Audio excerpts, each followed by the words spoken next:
Alexa are back, and so is Survivor. We have finally made it after the chaos of the last, 16 months, 15 months, whatever it is. Survivor 41 preseason begins today officially. The cast is here.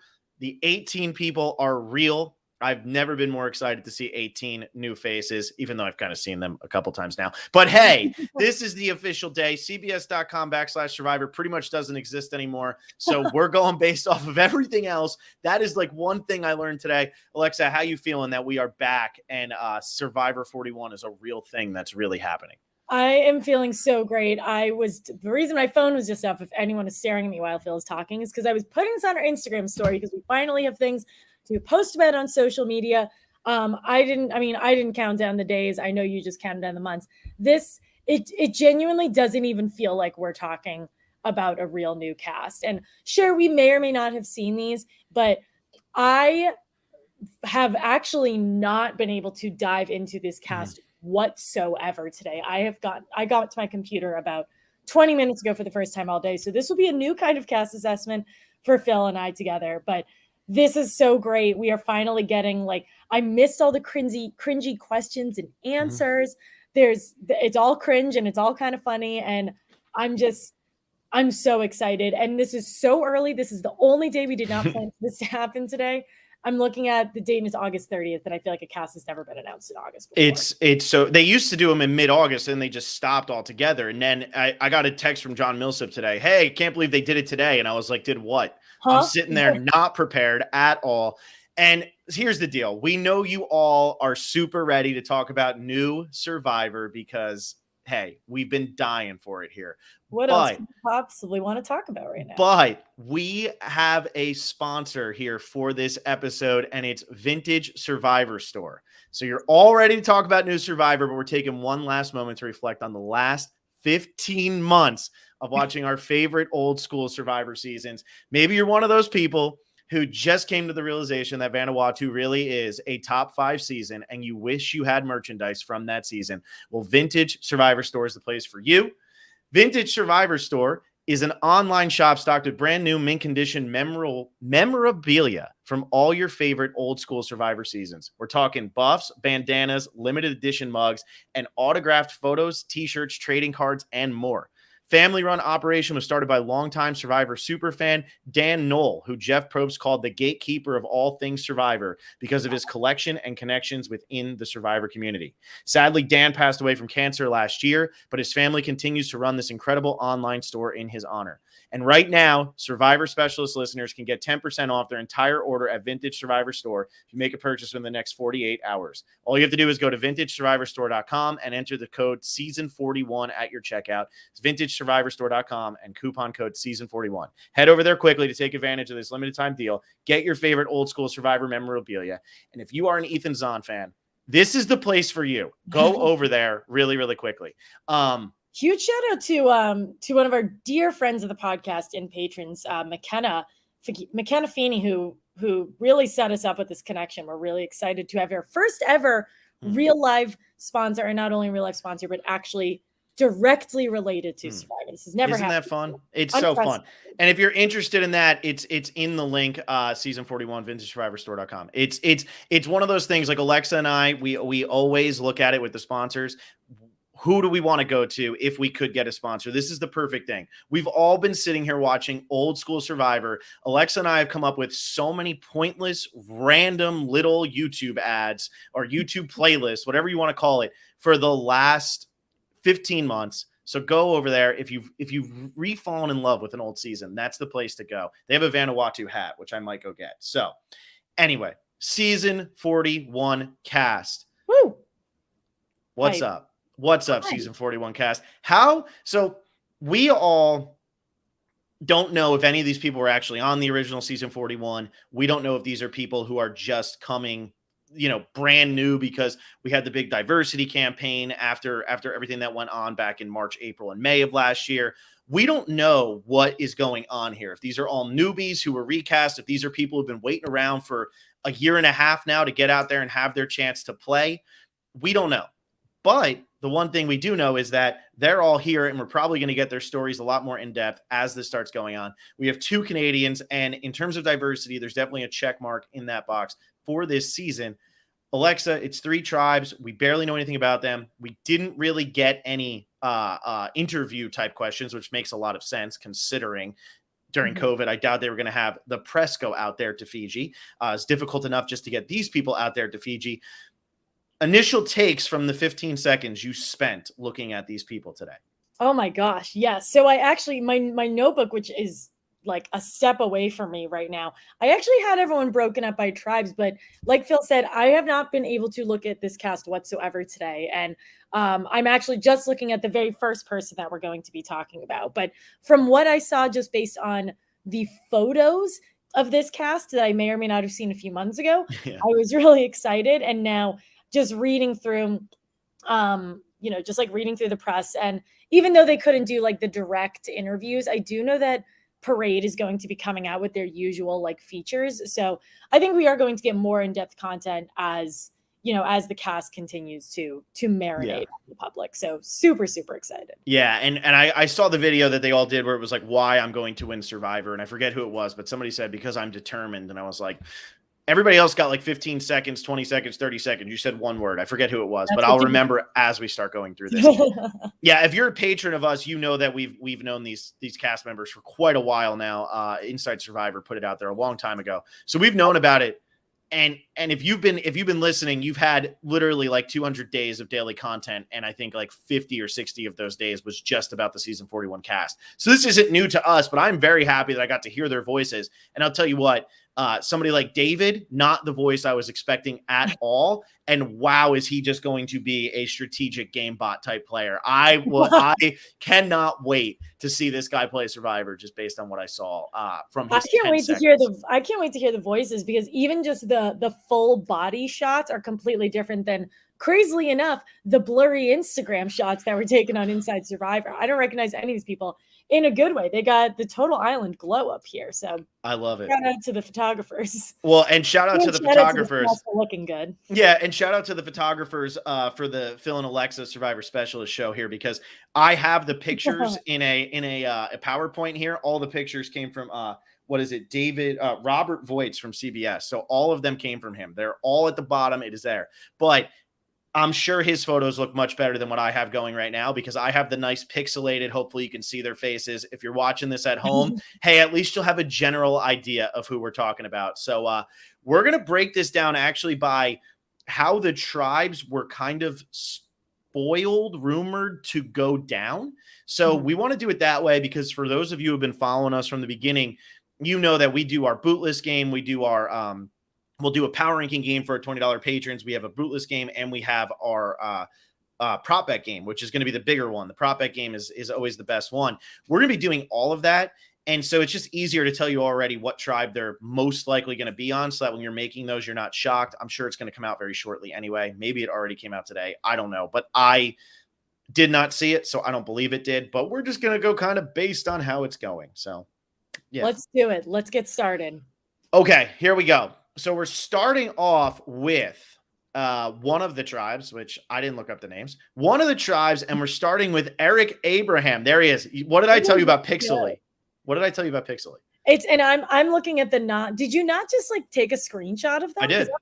Oh, well, that's problematic. And you have a new computer too, so something's wrong here. I've got his profile up right here. First thing I thought of when I saw him, he does not look 51. This guy looks like he can lift a truck. Like I don't know the rest of this tribe, but this guy looks like a physical specimen. I think he'll do great from a challenge perspective, but also his answers are very, very in depth. And one of my favorite questions is, who would you play like? Because that's always just like kind of ridiculous. And this guy wants to do a combination of Richard and Wendell with a whisper of Boston Rob. He didn't say whisper. He said touch. Yes. Touch. But you got to make it more dramatic for the fans at home. I love that. And I love that he just went for like 3 winners and just said, you know what, like 3 winners who don't play the same in any way, shape, or form. Yeah. But it's funny. I wouldn't expect it. Says he loves scuba diving, Yeah, which we have is a provider shocking. on the tribe. I think we have a provider option. Yeah, but that's just, I would not expect him to be, he's a cybersecurity analyst who lives in San Antonio. So being a And scuba he's from diver, Atlanta. yeah, like there's not really like, I feel like he's not like an ocean guy. Like he doesn't seem like he lives by the ocean. So that's kind of, I'm kind of interested to see how that's going to end up going on. But Mhm. it says he also enjoys examining the surface of the moon, stars, or passing comets with his very own telescope. This I'm guy, sorry, Phil, is that something you don't enjoy doing? I was just gonna say, based on how this guy's talking already, I feel like we have our first coach in the making here for this season. Really? I don't get that at all. Uh, Okay, here's my question for you. Can you tell me what sycophantic means?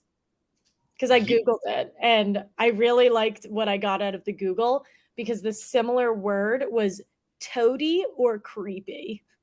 yeah, a But he doesn't sycophant. like people who are like that. Yeah, I mean, a sycophant, isn't that like that's like something that you would say to insult somebody, but you don't actually have to know what it means because they're not going to know what it means Or either. like you sound really smart by insulting them, even though Yes, who yes, knows what yes, the yes. word is. Yes. Yes. And I love that coach thing just got people so thrown off here in the chat. I love that. No, I'm just saying, based on the fact This that guy, he's talking he's about deep. He's deep. examining the moon. He doesn't just want to look at the moon, he wants to examine it. Like that's what I think is interesting about this guy. That's how coach would speak, you know. So that's all I'm saying. But basketball, golfing, reading, he's 51. He is one of the older people on this season. But do we think that that's actually going to end up like being a detriment on a season that is definitely older than we've seen in recent seasons?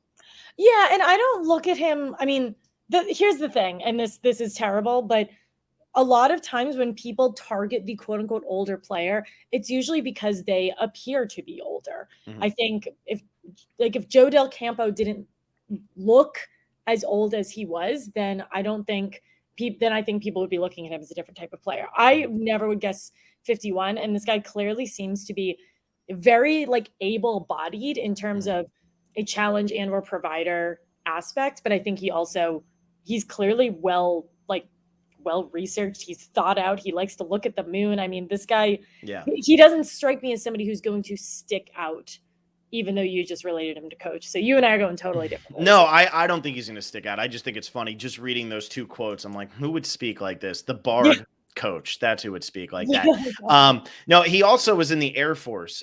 So I think that definitely explains a lot of what's going on here. Totally. Yeah, I think with him being in the Air Force, that'll definitely have an impact. But he spends a lot more time closer to the moon than you or I do. So for sure. And just so you know, the other men on his tribe are David and Zander. That is the rumor around. So I'm going to go ahead and I'm going to throw up this guy right now because I feel like we might as well give everybody we'll give everybody their time and then we'll kind of get into who we think is going up. And I got to ask you about this game within a game thing that I'm sure you never even got to look at today, but we're definitely going to have to talk about that. So anyway, this is not what I expected at all from the doctor, right? He is a doctor. David Voche. He's a doctor. David Voche, I love your bathing suit. He's a neurosurgeon. This is why we have Alexa on the podcast, because I would never say that. Yes. Oh my God, love your bathing suit. I am going to do a quick read on David, but what I first need to do about him is I got to give him a huge shout out, which is maybe a shout out or also maybe blowing up his spot big time. But as a lot of you know, for our $20 patrons, we were doing daily content and Phil and I each gave our takes about one photo of every single one of these cast members. David Voche became a $20 patron to hear our probably highly uneducated takes.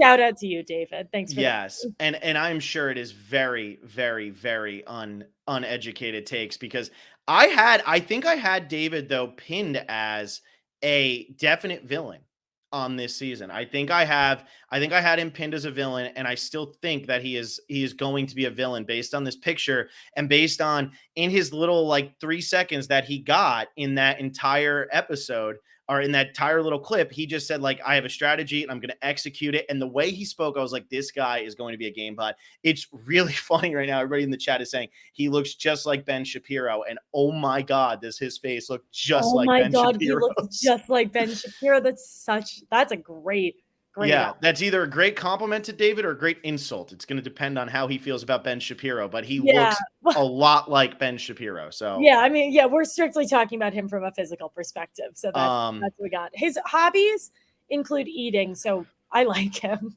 Yeah, I think that's a great hobby. But yeah, I see what you're saying here. Which past survivor we play the game most like? He talks about Russell, which is something that like is maybe sort of tired, but he actually goes into it a little bit. And then he talks about Phil's favorite strategist of all time, Kelly Wentworth, in that she plays the cutthroat game, but isn't seen like a jerk the way that Russell is. And he talks about Cirie a little bit too. So I like where he's coming from with that. And I think especially his reasoning for going into neurosurgery is something that's clearly very dear to him. And I think like, I'm sure with a history like that, I'm sure I don't see him being like a jerk to be the bad guy. He just doesn't seem like he's a bad person. So I think he's going to try to play like the cutthroat strategic game without being unlikable. Yeah, I think that he is going to come across as unlikable, though, and I don't mean that he's not going to come across in an unlikable and a because bad his way. eyebrows are turned down. It might be. He looks like he really does look like if you drew an angry face, this is how you would draw the angry face, and like dots and like the two eyebrows going down, and it could just be the sun. Who knows? But I think that this guy, yes, he understands the game of Survivor, I think, without a doubt. I think that he's got, with talking about Cirie and Kelly and Russell and why he wants to merge all of them together to create this like great strategy. I just worry, what if his strategy goes awry? Is he going to be able to adapt in the situation? I mean, he's a neurosurgeon, so I hope that if he's doing surgery, like he's going to be able to adapt to the situation as it comes. But I do feel like he might run into a little bit of trouble if it doesn't go exactly his way early on. The thing is, what's interesting about the people he mentioned is none of them actually had a good start to the game. Russell Hantz is obviously part of the foe of 4. Cirie very easily could have been the second boot of that season. And Kelly Wentworth didn't do well in San Juan del Sur. So he's actually discussing people who had to play the game way harder because they didn't have the means that somebody like, I don't know, Joey Amazing has, where Joey Amazing goes out there in Cambodia and he went the longest time without going to a tribal council, or maybe that was when he actually played with Julie. I don't even remember, but he's talking about people who had to play from day one. So if he's already strategizing that way, maybe he is going to be okay in this early phase. I just wonder, out of those people, who's he looking to align with? Because they all aligned with very, very different people. What is David's ideal person to align with? Yeah, that's a good point. Who else is on his tribe? So Zander is the next one we're going to. There he is. One of the young ones, right? One of the young ones. So I believe Zander is one of the, I think he might be one of the youngest people. 21 years old. 21. Okay, so not quite the youngest. I think Jarius and I don't know if I still don't know if I'm saying Jarius right or not. I think Jarius and Lyanna are both younger. Zander's photo here looks so much different than how his photo looked. Oh my God. Yeah. He looks completely different. Completely. And Jordan Alford just said Devin Pinto 2.0. He looks identical. What is this? The clone season? They have the exact same hair. It's like long and it's like flowy with good curls, but like could be a bowl cut if it was straightened. It doesn't get long. It's like not quite long, like really long. I don't know. So he's from Jacksonville, Florida, currently living in Chicago, and he's an app developer. I think if I remember stalking correctly, I think he goes to University of Chicago, or I guess maybe has graduated at whatever point. One thing I noticed immediately, and we talk about like if the pet peeves are strategically placed or not. I've noticed most people I've clicked on so far have said that laziness is a pet peeve, which is especially interesting because sure, that's obvious on Survivor, but we've also noticed that a lot of recent winners kind of win because they're lazy. So I wonder if they're trying to do something with that. Yeah. Off Tommy. No, for sure. For sure. That's a good point. Like, could it be that everybody is overthinking this to the point where now they're all putting the same thing? I mean, that is kind of funny that they're all putting lazy. That's weird. And it's not like season 40 had like lazy winners running around. So yeah, that's weird. I was going to say, I like this guy because his Nike Cross Nationals, the Super Bowl of cross country. I think the Foot Locker one is the Super Bowl of cross country, but Nike Cross Nationals is pretty good too. Nike Cross Nationals is the team one. Foot Locker is the individual one. And he's a Florida guy, and he was surprised that they even qualified chilling 40 degrees, not for Florida people. And they Shout out placed in to the top. Lauren for saying that Tommy is lazy. Thanks for hopping in the chat, Lauren. Oh, thank you, Lauren. Right now. And here's the next one. So lazy. So So there we go. Has to comment twice to confirm how lazy Tommy is. I can't. But okay, I was distracted because I'm reading off his thing. I just wanted to say cross country guys always have a place in my heart. Top 10 Nike Cross Nationals is no joke. Although if you qualified as like one of the 3 teams from Florida, then maybe that's a little bit easier. I'm just saying, New Jersey, I gotta throw my shade at Zander as much as I can. But good for Zander. That's awesome. I'm now living in Florida, and you know what? I'd rather be top 10 than number 1 if it means I get to live in Florida instead of New Jersey. So I'm on your side now, man. But no, I think this guy is going to be incredibly physically fit. The one thing I wonder, and we have seen this every time a cross-country runner has played Survivor, and I know this because it was my life for so long, cross-country runners are freaking weird. And so is he going to be like Eric Reichenbach is a weird dude. Like Carter was a weird guy. How is Zander going to be? Is he going to be kind of a mix of those two? Wow, what a fun trio you've just named there out of these cross-country runners. What I actually think is potentially his biggest red flag is that he says he will play the game most like he is self-describing the pretty boy challenge beast. Like he is saying that he wants to play like that. I don't think that's a particularly good thing because that person does not win. Yeah, that doesn't win. And it's weird. Like, is that something that you just have to own if like, you think I think he has to lean into it. And I don't mean that in a bad way. I think he's like, he knows what his deal looks like. And I think maybe people will figure out his age and just make all these assumptions about him that he kind of can't crawl out of. Yeah, and my thing is I'd much rather him try to go that route than the Yerger route, because I think Michael Yerger like just kind of went and like tried to play it almost too intelligently. And I'd rather just like, if you think you're the physical threat, go out there and try to be the physical threat who wins. And not for nothing on this season. I mean, maybe one day people will wake up to the fact that the physical threats don't win Survivor and that they're actually not threats at all. And maybe that could be Zander's strategy of like, none of you are physical threats. One of you is going to win the game. I have no chance because you're going to vote me out at some point anyway. Maybe that's how he can navigate the game. It kind of depends how big of a fan he is. Mm-hmm. I can't tell if he's a big fan or not. I mean, enough so that he mentioned Devin. Yeah. Oh my God, Will Arbuckle. I don't know who that is, but he wants to know the spelling. It's with an X, not a Z. It's with an X, which is pretty badass. Yeah, well, it's because it's Alexander. He just chopped that off. But, yes. But yeah, meandering through the crowded bazaars of Western China is something that he said that he does too, that nobody would ever know. So meandering, a lot of good vocab words people are using on this cast. I know. Are they all really, really smart, or did like the person who typed this up for the press release just use like all the synonyms to make them sound smart? No, what was that March Madness team a couple years ago where they purposely used big words to try to like trip up the stenographer? I feel like that's what's going on. Oh gosh, I don't even know who that is. Oh, that was cracked me up. Well, cool. All right, we're going on to the women of this tribe. So we're through 3 men. We're going on to the women of this tribe, and we are going to Lyanna. Awesome. What's your take on Lyanna? My take on Lyanna is I loved Lyanna when I first saw Lyanna come up in casting. Whether I will still love Lyanna now, I don't know, but I think Lyanna has a really, really, really cool backstory from what I remember. There's none of it like in here, so I'm gonna look it up and make sure that I'm not confusing her with somebody from season 42. But as long as I'm not, Alexa, what's your take on Lyanna? Yeah, I mean, I didn't like creep on the cast as much as you, so I actually don't know anything, if that wasn't clear. Not creep on in a bad way. But I don't know anything about her backstory. But we were just talking about how Zander is one of the younger players. She's 20 and she's actively still in college.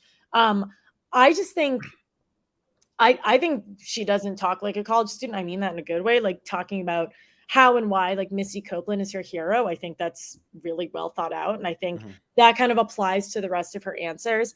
I think she's solid. I can't get like a good, she wants to play like Tony, which I feel like is the new I want to play like Cerie. So I don't get Tony vibes from her. And I actually mean that in a good way. Like she seems, for somebody who's 20 and still in college, she does seem like she's very mature and probably would be able to fit in with Eric, who's 51 years old. So I really don't think the age gap for anyone on the season is going to be as particularly stark as it usually is. So I get a standard vibe from her. Like she doesn't totally jump out to me, but I don't think there's anything that red flag for me.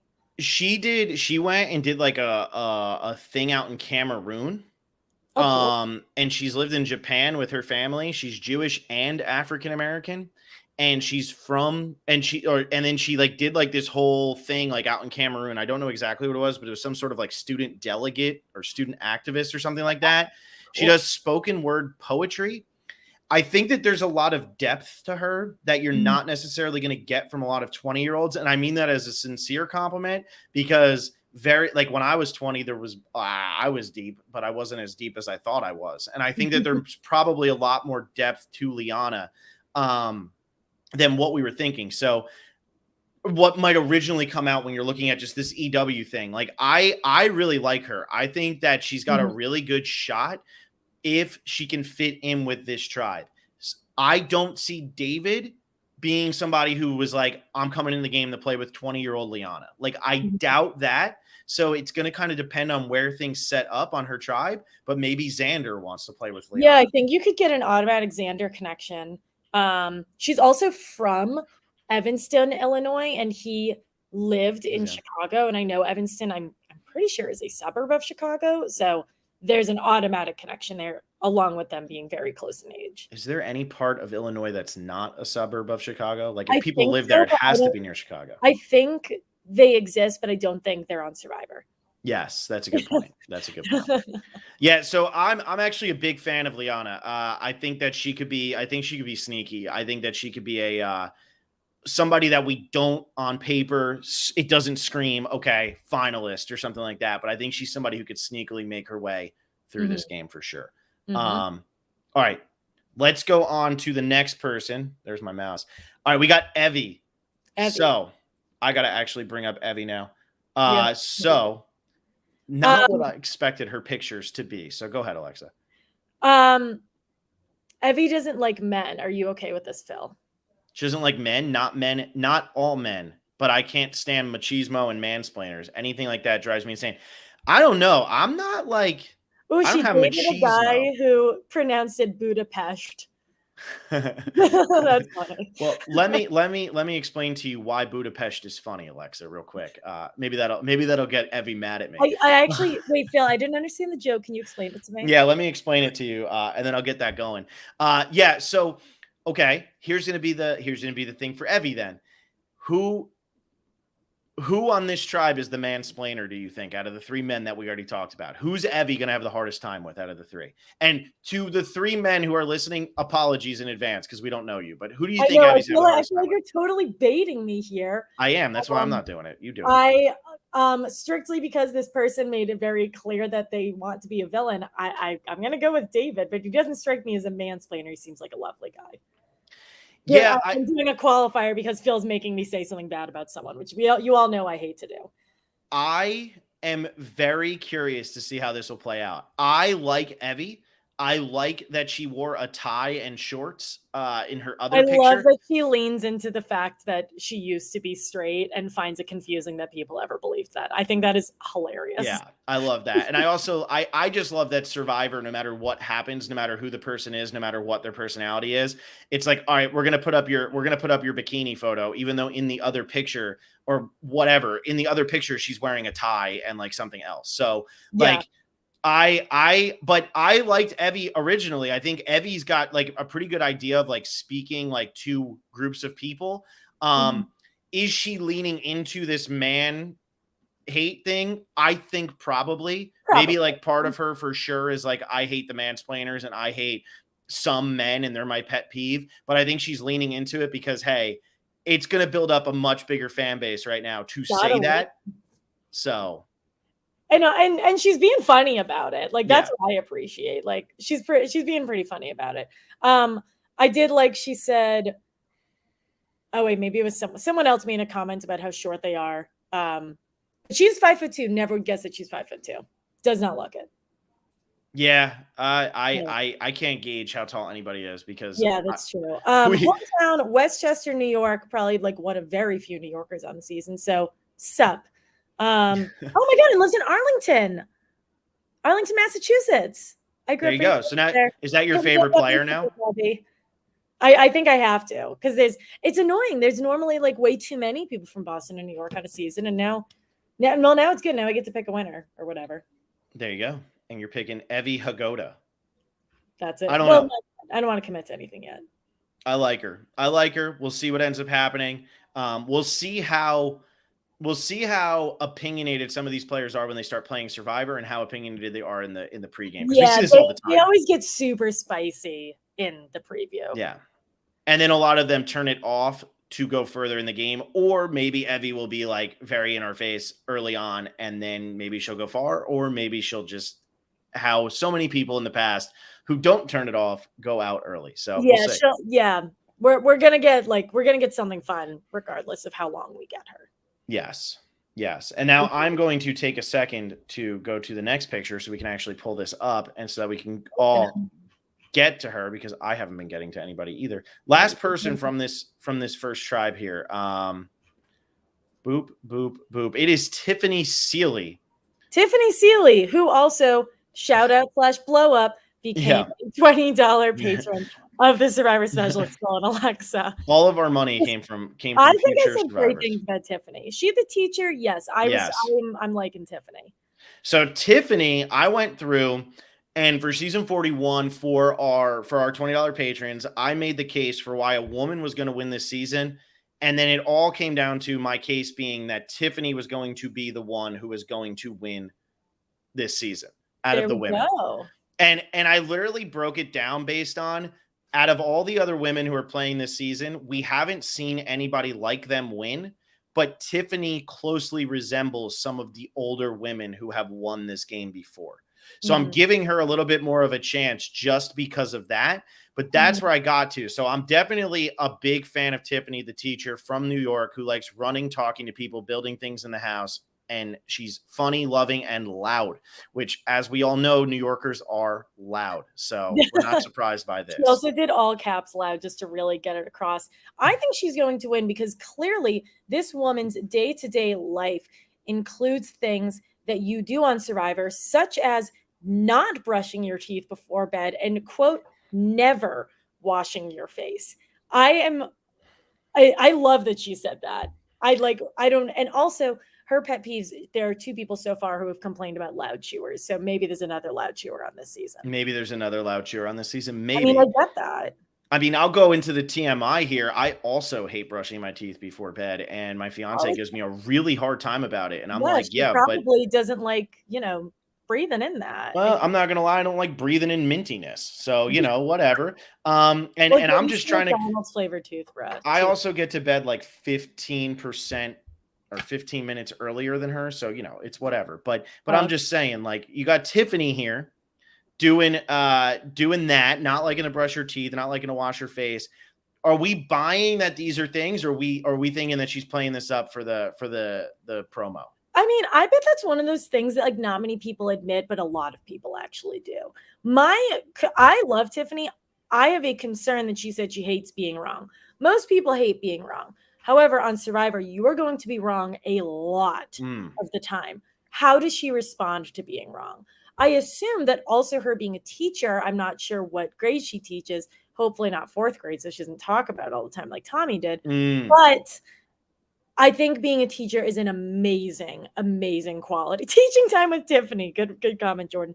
I think being a teacher is probably one of the best occupations that you can have to be on Survivor. Yes. So I agree. I do agree with you. I think teaching is a very good occupation to have. Teachers get far in the game. And that was something that I had said, like New York, annoying people. So think about this. New York older women, and I say older, 47, whatever, it's Survivor. So you're older now, Tiffany. Elders. New York older women go very far in Survivor in recent seasons. Chrissy, she's like New York, New Jersey. She's close enough. I think she's DC. Is she now? She was no, excuse me. She was in New Jersey. You're right. Yeah. Julie Rosenberg, New York City, older. Now we have Tiffany.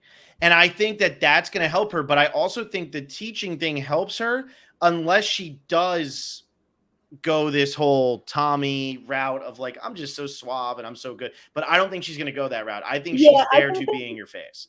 Yeah, I think they're very different type. I think the only thing that she and Tommy have in common are the fact that they're both from New York and that they're both teachers. I don't see her playing the way that Tommy did at all. Maybe ideally she wins for her, but I don't think she plays the same way that Tommy does. Yeah. All right. So thank you, Will, for that. So here we are. That's one tribe. So we just rolled through that one tribe. I'm just going to take her off the screen real quick. So that's Eric, Zander, David, Evie, Lyanna, and Tiffany. That's one tribe. I like this tribe. I'm a fan of this tribe. I think this tribe's got some game. However, I want to just take a quick break before we go to the next tribe. And I want to ask you, did you see this thing about a game within a game? I hear it a lot and I've read about it. Does it mean something or is it a Jeffism? No. So what Jeff is doing, or what Jeff claims is happening, is that there's going to be this thing for junior future Survivor players to kind of play along as this season goes along. Now, is this going to be something like when you go to the movie theater and it's like, all right, you got 30 seconds to kill the alien spaceships and the screen is blank and everybody goes on their phone and plays like Shoot the Aliens? Or is this going to be something that's actually on my TV? Yeah, is this going to be like Dancing with the Stars? Like they're not involved. Like the fans aren't involved, are there? I don't know. The fans aren't involved, but the fans like can play along or something like that. Okay. I'm ups. I don't know. It sounds like there's nothing to know, but I don't know. I'm a little wary on that. I'm very wary of it. I don't like involving anyone who is not on the cast. Jack Friedman says it's just hidden puzzles on the screen. Oh, well, that's cool. And John says it's a series of codes in which fans will have to solve over the season. I think it could be okay, but I don't like the direction it's going.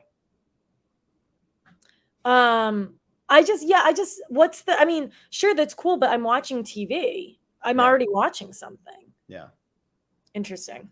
Very interesting. So this is what's going to be happening. That's something. Supposedly Jeff's going to be breaking the fourth wall again, kind of like he did back in season 1.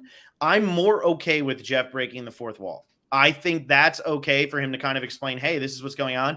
What I don't like is supposedly, yes, this is Blue's Clues. Jeff's just going to sit in a chair and be like, what? Lyanna? Where?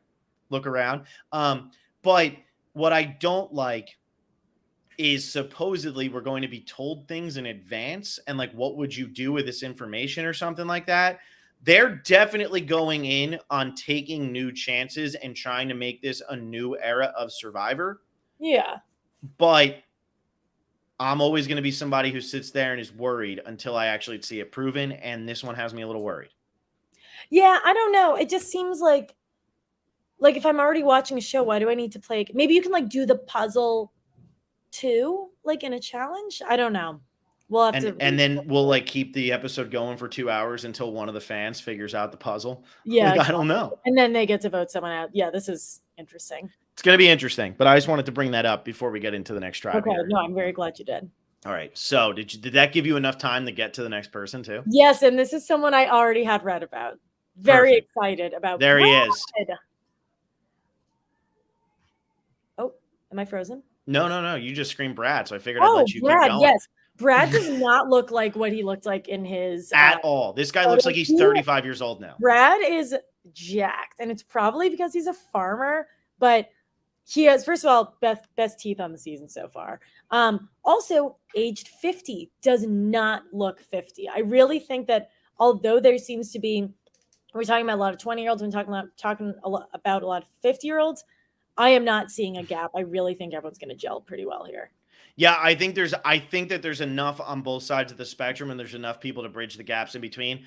Brad, I mean, so here's the thing. Everybody talks about LA, New York, South Beach. Maybe Shawnee, Wyoming is where all the really good-looking people go to age and never age. You know what I mean? Like I maybe think that's where it so. happens. Yeah, he's looking pretty good. How Will many he people- lose? He be drinking milk. We also want to make it very clear that we would never objectify contestants. We're very sorry if anyone thought that we were doing that. Okay, he's a private pilot and a rancher, and he's almost died by a rattlesnake bite, and he's almost been blown up by a propane tank. I never would have expected any of these answers from him. I'm so excited for Brad. He, I'm sure, was cast to be the guy with the thick accent and to be on a tribe full of presumably city goers. He was totally cast to be the fish out of water here, but I think people are going to love him. And I don't necessarily think in a Keith Nail kind of way. I think that he will strategically contribute. No shade, but I lots of shade. Yeah, I think that he's actually gonna be really good. I actually am very excited to see this guy play the game. I think he's gonna surprise some people. Mainly because while he lives out in Wyoming, which might be a detriment to like, how am I going to keep up with these city people and all of that? Or at least that's what we think when we live in the city and we're the ones who are talking all the time. I think he actually does do some like hunting expeditions and stuff, and he runs a business. And when you're running a business in Wyoming, yeah, you're going to get a lot of people from Wyoming, but you're going to get people from all over the country who are coming to that. Because while I personally hate Wyoming and find it to be absolutely terrifying because it looks like you're on Mars the entire time, a lot of people find that state to be incredibly beautiful. When he's talking about blowing himself up with a propane tank and all that, that sounds like Wyoming to me. And that's why I'm terrified of that state. But I think that this guy is going to have a little more cunning to him than somebody like Rick Nelson, who I guess wasn't from Wyoming, even though I thought he was. I guess he's from Utah. But somebody like Rick Nelson or somebody like Dale Wentworth, who was kind of just like, farmer in Washington. Like, yeah. I think there's going to be more to him because he has to be social. The guy is jacked. He's 50. I think I have the same bathing suit he's wearing in this picture. I don't know. I think he's actually got a really good shot on this season. I don't think he'll win, but I think he's going to go very far. I think he will suffer from what and I'm going to say this, anyone who has like a charming accent have suffered. People loved Elaine the second she walked on. I think people are just going to really, really like Brad. And I will say, though, the one knock against him and the reason he's actually going to be pre-merge, he's going to play like Boston Rob. So guess what? You're not going to make the jury, man. You have a quote, we don't have the same personality. I know. But his thoughtful strategic play. Tell me one thing thoughtful about Marquesas. Feels incorrect. But we love you anyway, Brad. Got to throw my shade when I can. All right, here we go. I'm gonna take it off. I'm gonna see who the next person is. Give Alexa a second. Oh, all right, cool. Here we go. We can roll. We can absolutely start rolling. So we are moving on to. I don't know why when I click the picture, it takes me to the next picture. We're going to Ricardo he's the flight attendant from Linwood, Washington, currently lives in Sedro-Woolley, Washington. I don't know what that means. I don't know where that is. Pet peeve, being asked a question and the answer being ignored. Alexa, how does that make you feel? I'm not listening to you. So what is a winter guard hobby? A what? His hobbies are violin, running, winter guard. Is that a Washington activity? I don't know. I'm going to look it up right now. Is it? Okay. Yeah. Here you go. Winter guard is an indoor color guard sport and performance art derived from military ceremonies. Very cool. That's pretty sweet. I've never heard of that. He is also deaf in one ear, focused heavily on reading lips, and fluent in ASL. Very, very cool because we haven't had a deaf contestant. We had, obviously, Christy from Amazon, who's kind of like, I think like probably more deaf than Ricardo. Yeah. Was it Nina also in Worlds Apart? So really interesting. I'm really interested to see kind of how this, how that unfolds throughout the storyline. He also is a TikToker. He's a TikToker, but what I like most is that he's a flight attendant who's in the LGBTQ community, which That means he's sounds great going for to his win, right? chances. He's gonna win. He has Yeah, to. he He has to literally win. is Todd. He is Todd. Like, he is Todd, except he's married and I think has a kid. So, like, Todd at the time didn't. But when I was looking at it, it was actually kind of funny because when I was saying who's going to win this season, Ricardo is who I initially went to because I was like, well, somebody like him has already won the game. Like, somebody literally in his how you would characterize him on Survivor Demographics. is the guy. I think we also have our narrator. I think Ricardo is our season's narrator for sure.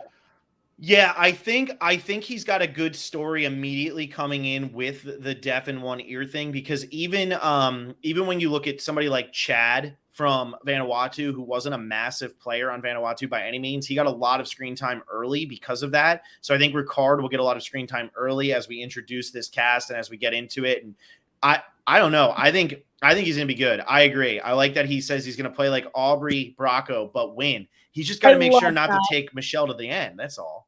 I would like to play like Aubrey Bracco, but win. That is unbelievably funny.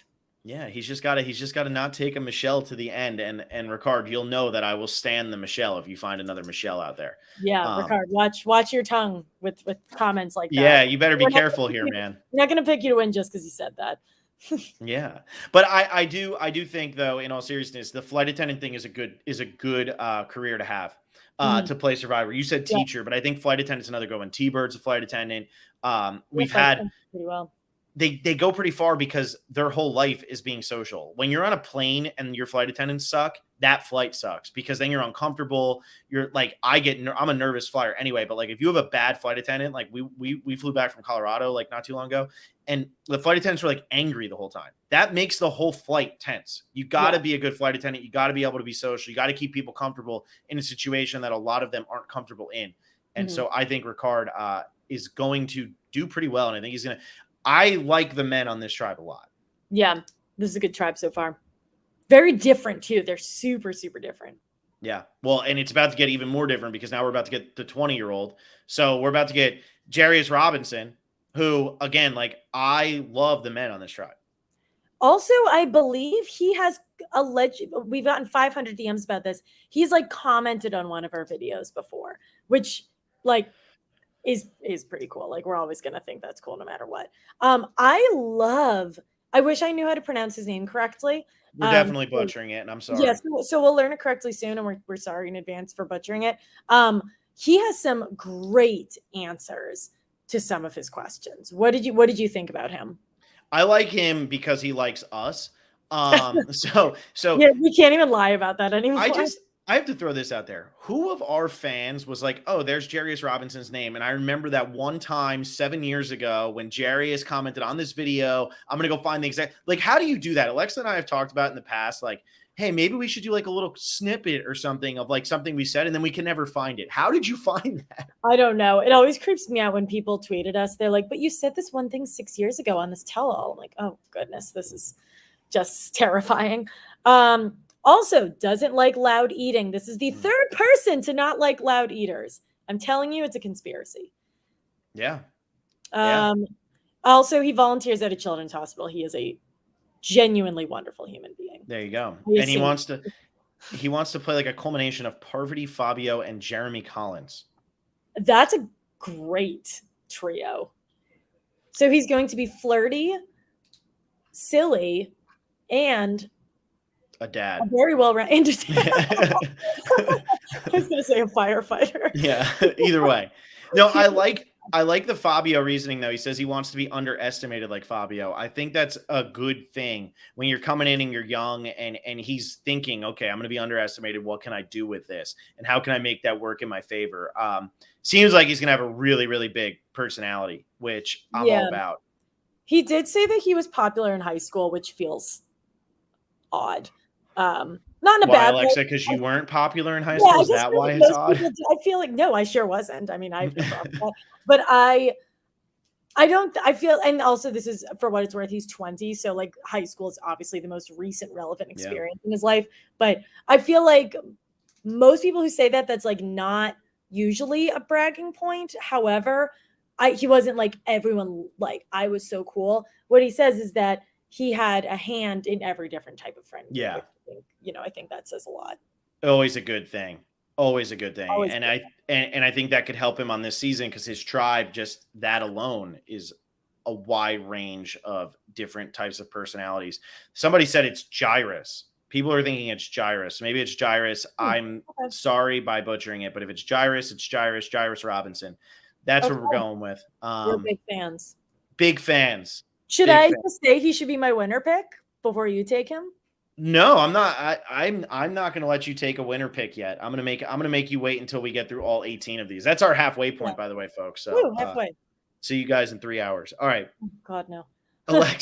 Alexa, let's move on to our next person. There she is. So now you can see her, and everybody else is going to sit there and go, who is it? I don't know. When I click, what I love about the EW website right now is when I click Chantelle's face, it shows me a picture of Nasir. When I click Jeannie's face, it shows me a picture of Xander. Great. I just want the next person. I just want Sarah Wilson. There she is, Sarah Wilson. All right.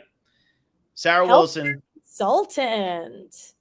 So she no longer lives in Sherman Oaks, which is really, really bad for her because she would have been my winner pick if she still lived in Sherman Oaks. Maybe she'll be my winner pick because she currently lives in Boston, Massachusetts. I believe she's 24. Healthcare consultant, going on record, the fourth person to say that loud chewing and chewing with an open mouth is something that annoys her. Who do you think was chewing with the loud? Who do you think was the loud chewer here? Somebody had to have been. I can't wait until there's someone whose pet peeve is like people who complain about how you eat. That's going to be the person. Yeah. Really interesting hobbies. She likes poker, aerial silks, and trapeze, cooking and baking. I like the poker because I totally wouldn't see that with her.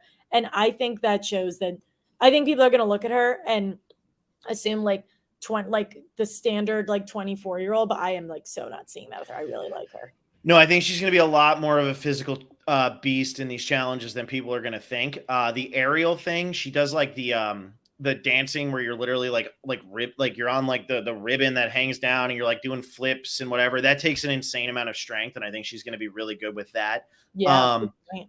Yeah, so I think that's going to be really good. Anybody who can live in Sherman Oaks and come out of it with a smile on their face, that you're a strong person. I did it. Sarah did it. She's smiling here. I'm smiling all the time. So, Sherman Oaks is actually not that bad, but, it's in LA. So therefore I don't like it. But I think that Sarah is going to be somebody that could be underestimated. It's going to be a matter of, can she get her tribe through a couple early challenges where they don't go to tribal. I think that's going to be the key thing for her, because I think that she's just going to be super undervalued early on. Mm-hmm. But we've seen some of these girls when they're super undervalued early on, what can they do as they get going? We've seen that from Julia Sokolowski just because she had some time, and I think Haley could kind of fit into that realm a little bit. Ryan Snyder says Sarah and Jairus will fall each other, whatever that means, but they're going to fall in. Yeah, I think they mean that verb in a positive way. I don't really know what the word is. I think Sarah's going to be pretty good. I think she'll be really good in team challenges. So I don't think she's too young or comes off as too naive to be the immediate first boot.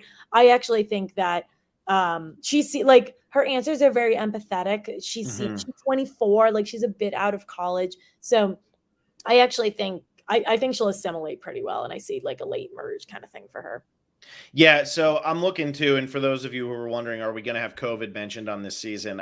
Based on Sarah's answers, yes. Probably, yes. So Sarah's grandmother passed away in April 2020 from COVID. And so if you read this answer, this is the kind of COVID coverage that I am totally fine with Survivor having. Because this is explaining why she's inspired to go out there and play, why she's inspired to keep fighting when her back's against the wall. I think that this is going to come up naturally in a very good story type way, and I think it's going to be really great. I think the unfortunate thing is if that comes up and then we start getting it from all the time, it's going to be too much, and nobody wants to hear about COVID anymore. We're all done with COVID, so we don't want to hear about it. Her answer, I think, is her comment. Yes, I think that if it fits the narrative with a real purpose like this one would, then I'm into it for sure. Yeah, totally. All right, I'm liking Sarah. All right. So that's Sarah. I like Sarah. Sarah, if you had stayed in Sherman Oaks, you would have been my winner pick. That's we're literally so easy to please. That's all that Alexa and I are looking for. All right. we are jumping over to our first Oh. Canadian. So where's John Millsip, eh? Hey, Canada, maple syrup. Yeah, where are you at, John? All right, so Chantelle Smith. From That is where we're going Toronto. next. Her hometown's Toronto, but now she lives in Washington, D.C. So Oh, is she even a that's Canadian, fair. John? She's a Canadian who lives in America's capital. John. Oh, Poor she John. is the improv pastor. Yes. The improv pastor who I'm pretty sure is in I think she's a TikTok person too, right? Yes, and I think she's LGBT, isn't she? Or she's like an advocate for that. So like she has a lot of layers to her. Okay. Awesome. I'm looking right now. She was in a gang, and then there's no elaboration on that. Oh gosh. Yeah. Oh wow. Xena Warrior Princess themed birthday party last year. I like the ... last year. Yeah. Kim and strategically and relationally like Ty when it comes to idols. I don't think many people have said that they would play like Ty. Because normally Ty's a bad person to say you're going to play like because Ty lost in a final tribal pretty badly. Yeah, I think I mean here she said, why do you think you can win Survivor? I think a lot of people say like I've been through a lot. I have an adaptable personality, but I think from what it sounds like, I mean, she mentioned she's lived on the streets, she's developed a strong work ethic. It seemed, zero entitlement, self-discipline. Like she seems like she, whatever has happened in her life, she seems like she would directly carry that into playing Survivor well and not just say that. So really interesting there. Yeah, I'm curious to see how it's all going to be balanced though. And sometimes we see where like people have all this and then it ends up actually hurting them because it's like which part of their personality comes out the most when they actually get out there. Go ahead. I was going to say true, but important to think that she is a pastor and that's somebody who does a lot of listening and also does a lot of inspiring and speaking. So, and I think she's also not like who you'd imagine the standard pastor to be. And I think that'll benefit her. And then again, though, I come like, does she go like the Roxy route where like Roxy almost used it as a defense mechanism once she got out there? Is that a way that she could go? I think Chantelle has a lot of potential. I just want to see what part of her comes out when we actually start to see her play Survivor. Like that's what I'm most curious about is which part of her are we going to see? Is it going to be the pastor? Is it going to be the person who's still dealing with the demons? Like what type of person are we going to see here? Either way, I'm all about it. I'm in. I like it. I'm excited. One of my bold predictions for the season though was that she was going to be the highest placing Canadian and not make the merge. So there you go. Yes, sorry, John. I only do it to take my shots at John when I can. So. Adam Jumba. Oh no, wait. He said something funny earlier. The tribe has spoken, eh? There you go. Love that. I like how throwing A at the end of anything is funny to us. Yeah, we are so like not Canadian. I mean, you said she's our first person from Canada, and I was like, maple syrup. What do Canadians talk about? Well, we talk about movies. That's what me and John do all the time. So there you go. That's my throw out there. But so that's Chantelle. So let's jump over to the last person from this tribe, and then we can kind of look at this tribe as a whole.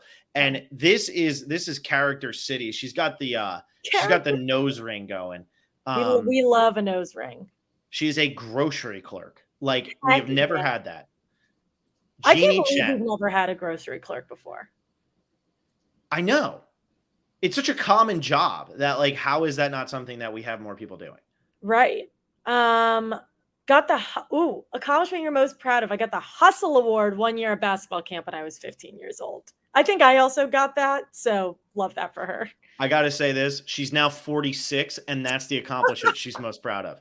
31 years later, she still got it. I love that for her. What do we have? Her answers are a little short. Yes. Which pastor I really play the game most like? I don't believe in playing like any other contestants before. I love that. I think I like that more than like I could be Natalie White meets Natalie Anderson. I hate it, and it comes back to my whole film life. When somebody would say to you, "Nope, my script is unlike anything you've ever seen before," you know what I would be like? Every single person in Hollywood, even if they weren't in the room, would roll their eyes because she's not saying that mine would be better. She's no. Yeah, but all those people They're not saying that too. I'm just saying in general, what ends up happening is somebody who says that, you're always going to play like someone. I mean, even if she comes out there and does nothing, she still played like someone. So I get she's not trying to mold it off of somebody, but what I'm worried is maybe that just means that she's not really a big fan of Survivor, and that's going to hurt her. I think there's some legs to that because her answers are short. Mm-hmm. And I think I think there's a little bit of humor there, but I also maybe I think it's funny because her answers are so short. So I think they're kind of quippy, but she really doesn't give you a lot. Well, and we've never had a grocery clerk. Why are we getting one now? Because we just went through COVID where grocery store workers were so in the know. And here's her pet peeve: people who wear masks incorrectly by not covering their nose and mouth or don't wear them at all. So clearly somebody who's very opinionated, clearly somebody who is going to go out there and have a story that we probably would have never had a story. Jeannie is a character. There's no doubt about it. 365 days out of the year. Mm-hmm. However, I feel like Survivor looked at her this time because there's a character who also is very much in the know here. So, and they all are saying Skinny Ryan was a grocery clerk. So what do I know? But I just think that the timing of Jeannie is purposeful.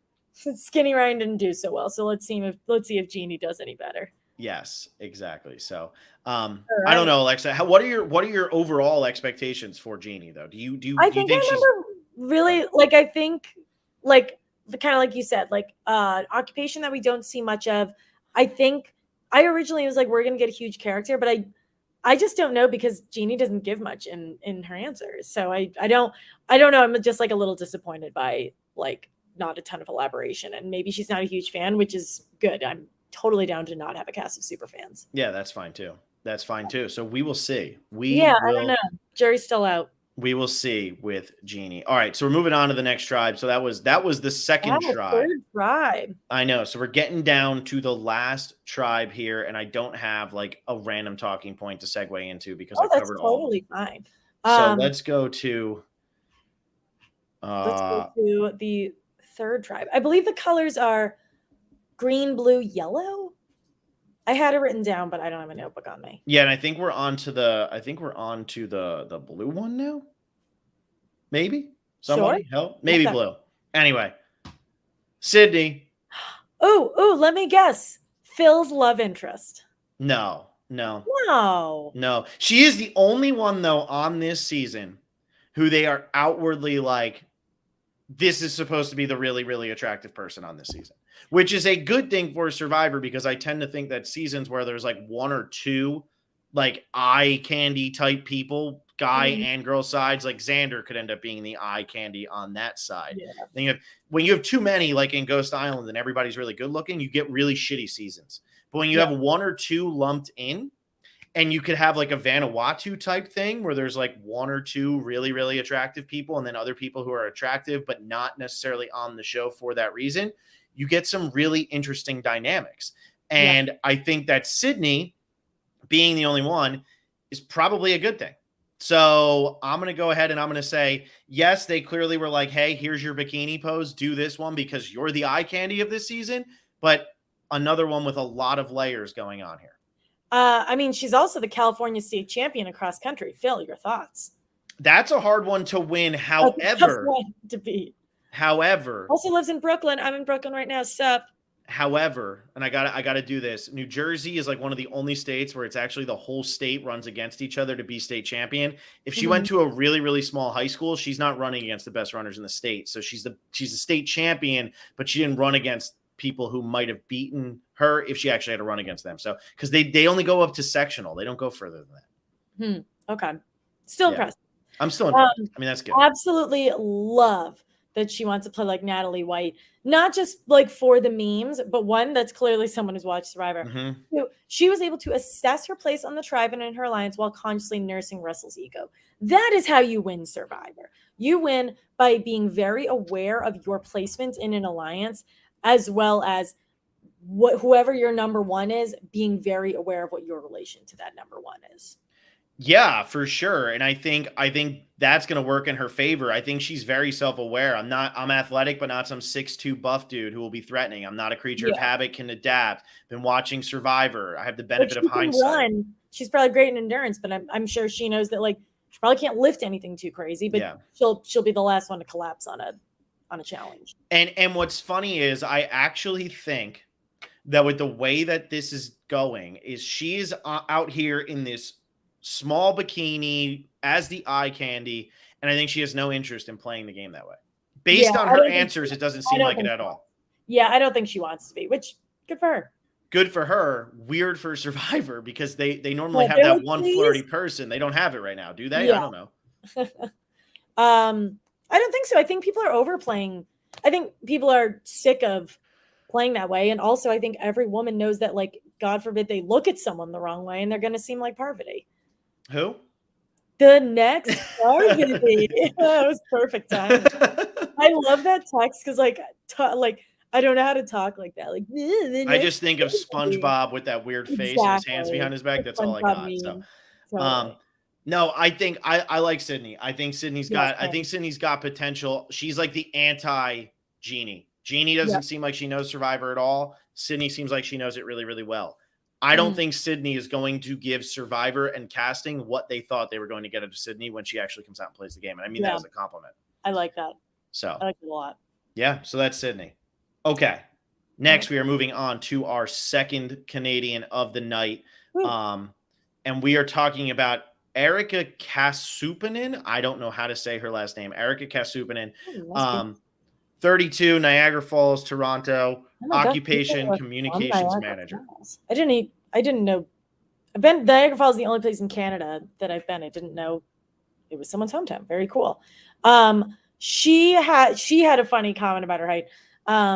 People also don't believe that I'm 5 feet tall because my vibes make me seem 5'3". I thought that was funny. I love that. I also love that she doesn't like men in ill-fitting jeans. I can't even say the word. Honestly, Erika, like same. I get that. What do we consider ill-fitting? Too big, too tight, too loose? Like not right for the body.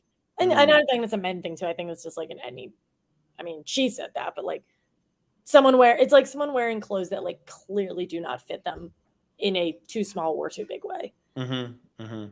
Did you see what she said? Which past Survivor you play the game most like? She said, Brenda is physically strong, socially aware, and not afraid to show her teeth. I hate that. I don't like that. Hilarious. That's so funny.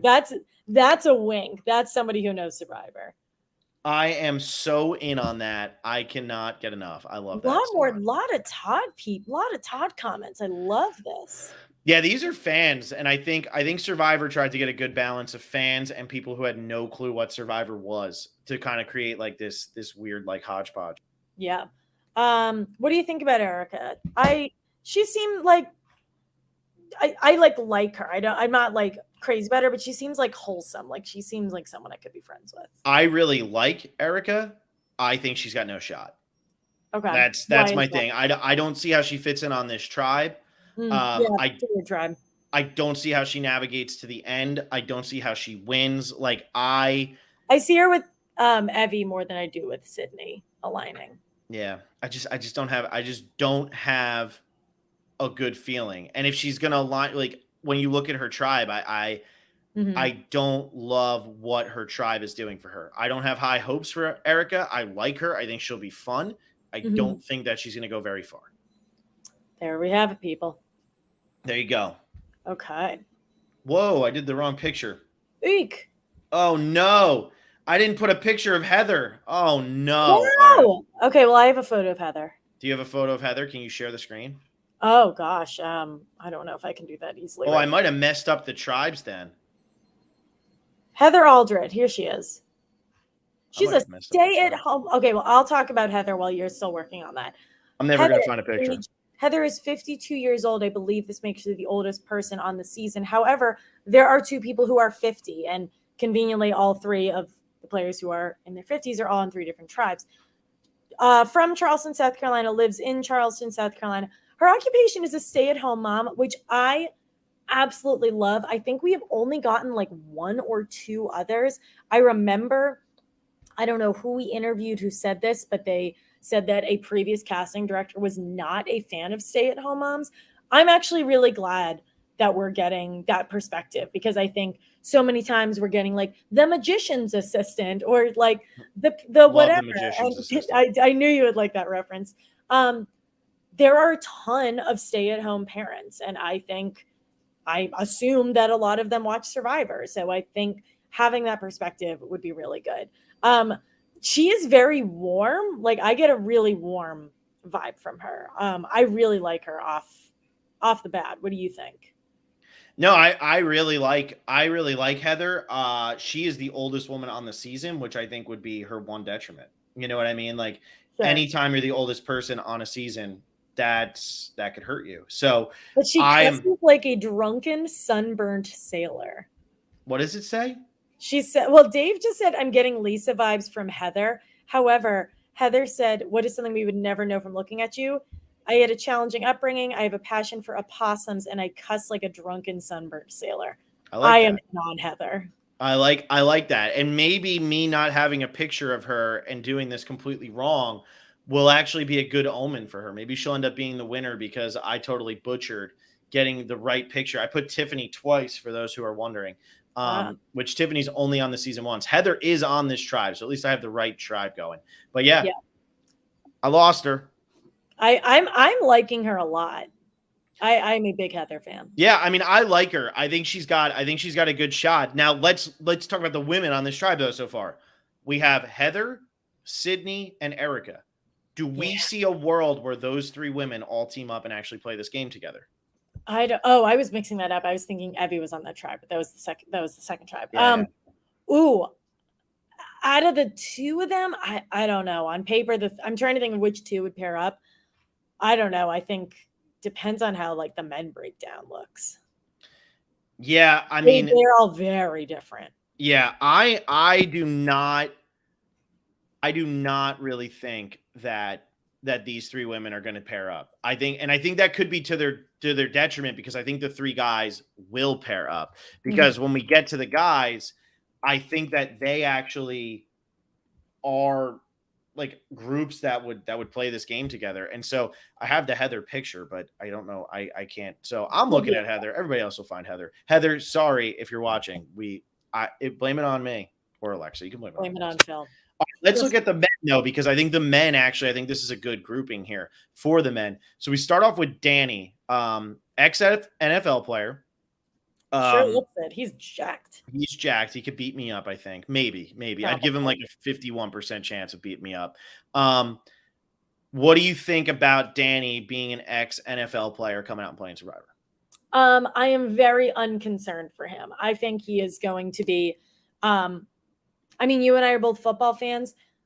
I don't think, I can't name every single player. I haven't heard of him, and I think that is a good thing. I think that, like, whether or not he's a Survivor fan, I'm not sure. I feel like sometimes, like, if he is a recruit, I feel like then that isn't going to work for him, because I just feel like they don't tend to do very well. However, there's a lot more to him than just being a past NFL player. However, I am pretty sure he might be a recruit because he wants to play like Ben. I don't know, man. I want to play like Ben. I would say Ben. Maybe. I like Ben. I mean, Ben's actually kind of like a random one to say. So that makes me, is he a recruit, or do you just watch that season when he went back and watched? I don't know. The one thing I will say is people tend to think that famous people are at a disadvantage when they come out and play Survivor. To win the game, yes. To actually get your footing in the game, not at all. And we've seen that time and time again. We see Mike White get all the way to the end of the game, even though everybody knew he was Ned Sheemley. We see Cliff Robinson get his footing and become so likable. That's the reason he gets voted out. Alan Ball goes just because he butts heads with Joe Mena. But then you start to look at Lisa Welchel, makes it all the way to the end of the game. You have Steve Wright, Grant Matos. They both make it very far. And yes, they were both in Redemption Island. It's a season that Boston Rob is on, and a couple other people might show up every now and then.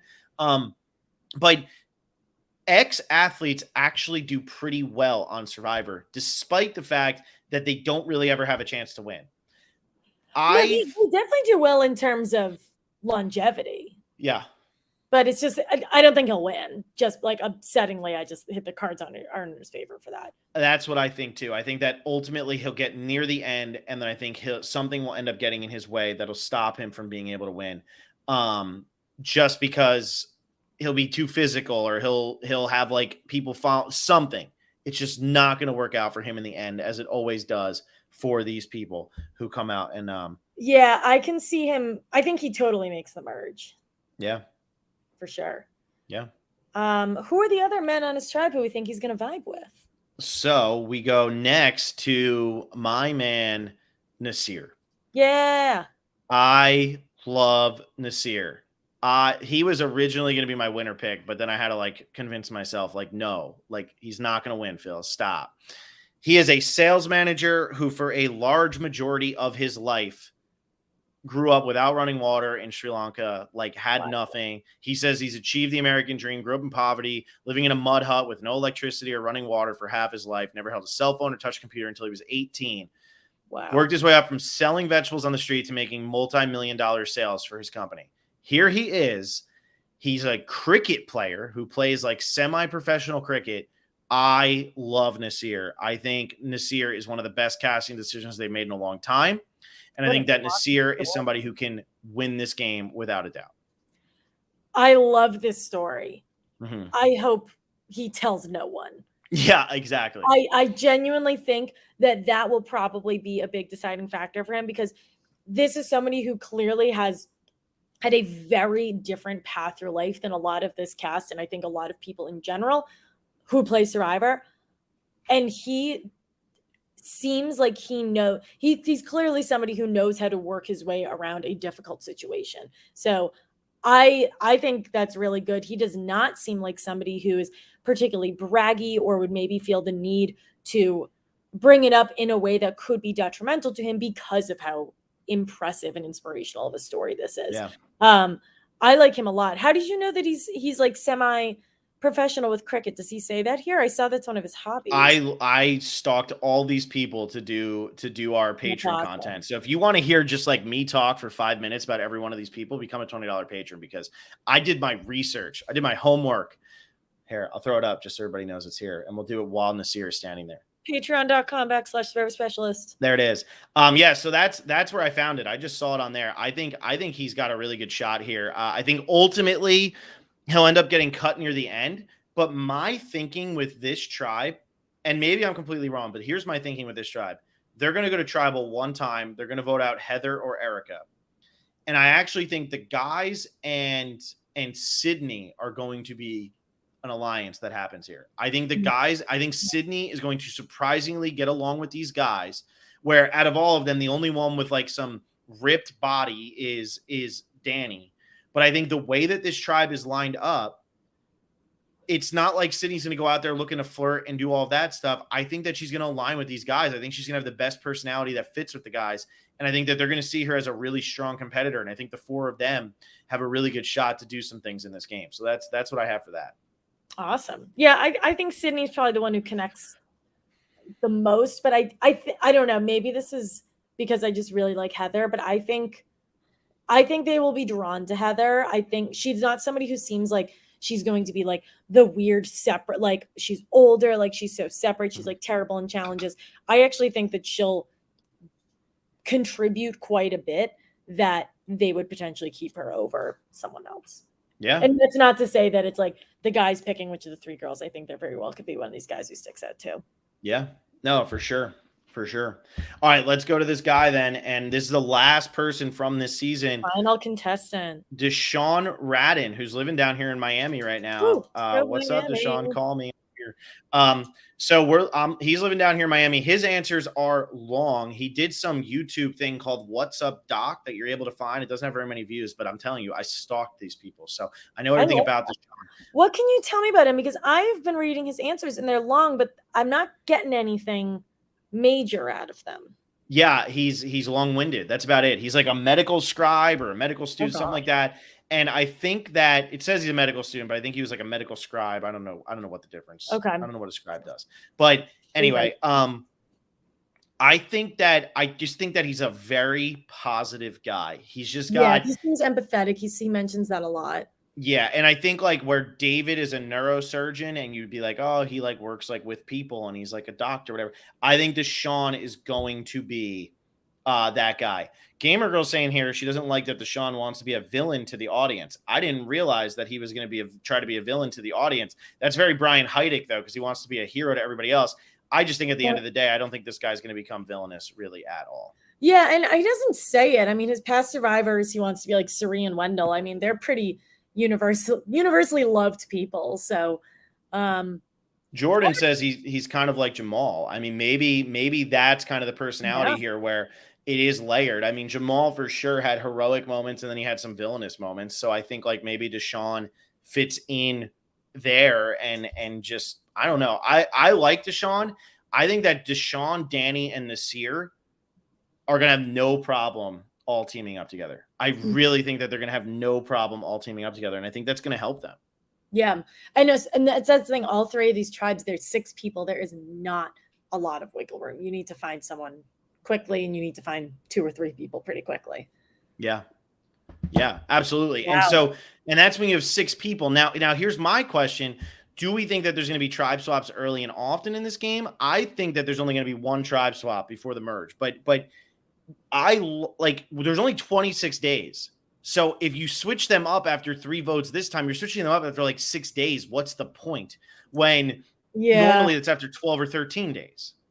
Yeah. And I would hope that maybe, with they're just being a lot more intentional with this cast, that I assume they're being a lot more intentional about why they put certain people on certain tribes. So hopefully they are more intentional about letting us understand why everyone was put on these tribes. Yeah, for sure.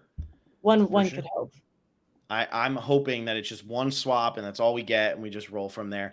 All right, Alex, so we just went through the entire cast. Who are you? Who was your initial take here? Because we've been talking about this for months. Let's be real. Who is your initial take to actually win this season? I've made like 3 different winner picks, but now I know I've been looking. I kind of dance around a little bit.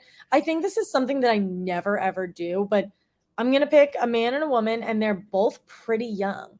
I actually am going to pick, I'm going to pronounce his name incorrectly, Julius Robinson. I think he very well could win. And I normally would never, ever pick the 20-year-old. I think he's 20, but I don't think he comes off as 20 at all. I think this is a cast that is very young. So I don't think that is in any way like a Michael Yerger kind of situation. And I also really like Sarah Wilson. And that's not because she lives in Boston, but I get a little bit. There's something similar from both of them where they're both clearly on the younger ends of the age spectrum of this season. But I think they're both intentional. They both strike me as very empathetic. I'm liking both of them. I liked Nasir too, but I don't want to pick him. I'm having such a hard time because the people that I like that are calling to me the most are Nasir and Lyanna. But how in the world do Nasir or Lyanna win this season? We've never seen anybody like the 2 of them. Lyanna is so young. Nasir is the first casting choice of this type that we've ever seen. How do one of them actually end up winning this season? And then when we did see, like, people were comparing him to Ty because Ty grew up in Vietnam and all that. When you do see Ty and then you say Nasir is most similar to that, we saw Ty get smoked at the final tribal council. So I sit here and I say, who actually, if you're breaking it down in a way of like, who can win based on what we've seen in Survivor history and how all of that goes, man, I'm having a hard time. I know, this is a hard one. I'm having a hard time not going with either Tiffany for the women or Ricardo for the men. Mainly because Ricardo, we have literally seen Ricardo win the game and play arguably the best game in Survivor history, and that's Todd. And then Tiffany, I feel like that is the age of, in this long stretch of women not winning Survivor, the Tiffanys, that age range, that type of woman, is the type of woman that has actually done the best in that long range of Survivor being what Survivor is. Winners at War was something different because Michelle and Natalie, they went far, but obviously Natalie's the first one voted off. Michelle had really no target coming into that, whereas somebody like Kim, who's older and would fit in this age group now, has a massive target and what's going to happen. So I'm kind of leaning towards I think I'm going to go with Tiffany or Ricardo, and I'm just going to see how it goes. I think an underrated person is definitely going to be Eric. I think Eric is somebody who could surprise people. But Lyanna and Nasir are where my heart was at first. What's Eric's last name? Abraham. Eric was the first one we did like an hour and a half ago. Yeah. Yeah, I like Eric. Yeah, I know that does. I feel like the early people we talk about, they are like, it doesn't. They have no shot. Phil, what did you just put on the screen? Patreon.com/Survivor Specialist. Yes, find us there. This is happening early, so if you become a patron today, you'll get our $10 or $20 patron. You get our last day of official daily content tomorrow, which is the retrospective. Alexa and I are going to be podcasting, I think tomorrow, right? Talking about closing out our Ultimate Survivor season. We were not expecting this to happen tonight at all. We're happy it did, though. I mean, now it's great because after tomorrow, we really are done talking about past Survivor. We are only talking about 41. We are only talking about 41, and I'm so excited to be back in that routine. Today we're talking about Survivor Panama tomorrow. And today I actually did sit down and I watched Survivor Panama, and I was like, this is the last time I'm going to watch an old Survivor episode for a very long time. It's so good. And because this happened early, this is again an August cast release. We are obviously we have to work out the exact dates that we're going to be doing our boot list and our prop bet in our fantasy. Yeah. But we'll make sure to divide it up sort of the way we usually do, either once a week or like a Wednesday and a Sunday.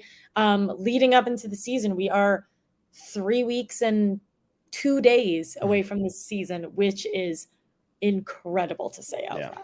We are so close. And if you become a $20 patron, you get to partake in our power rankings game, which Alexa and we do the power rankings every week, where we sit down, bring on a guest of some sort, and we rank the players 1 to however many are left. And if you become a $20 patron, you can participate, and we give away a buff to the winner. So that's also exciting. So there's good times going on there. We have that. We have the daily content, which if you become a patron now, you'll get 20 or 200 and something days of daily content where you just go back and listen to it all. And yeah, that's it. I'm very excited for season 41. I'm excited to see how it's going to shape out. I will have a real winner pick by the time we actually get to these games and stuff. Yeah, we'll get there. This is all just the purely speculative ones. Yeah, we're just being speculative now. Feels good to be back. Feels good. The preseason has officially begun. We are there. We have made it, and I cannot wait to see where we go from here. So, you guys, Alexa, we did it. Tomorrow night at 5 p.m. as we wrap up a off-season project. Yes, and we have millions of other ones. If you're a new listener, go listen to our millions of other projects we just did during the off-season because it was chaotic. Yeah. Bye, everyone. Bye.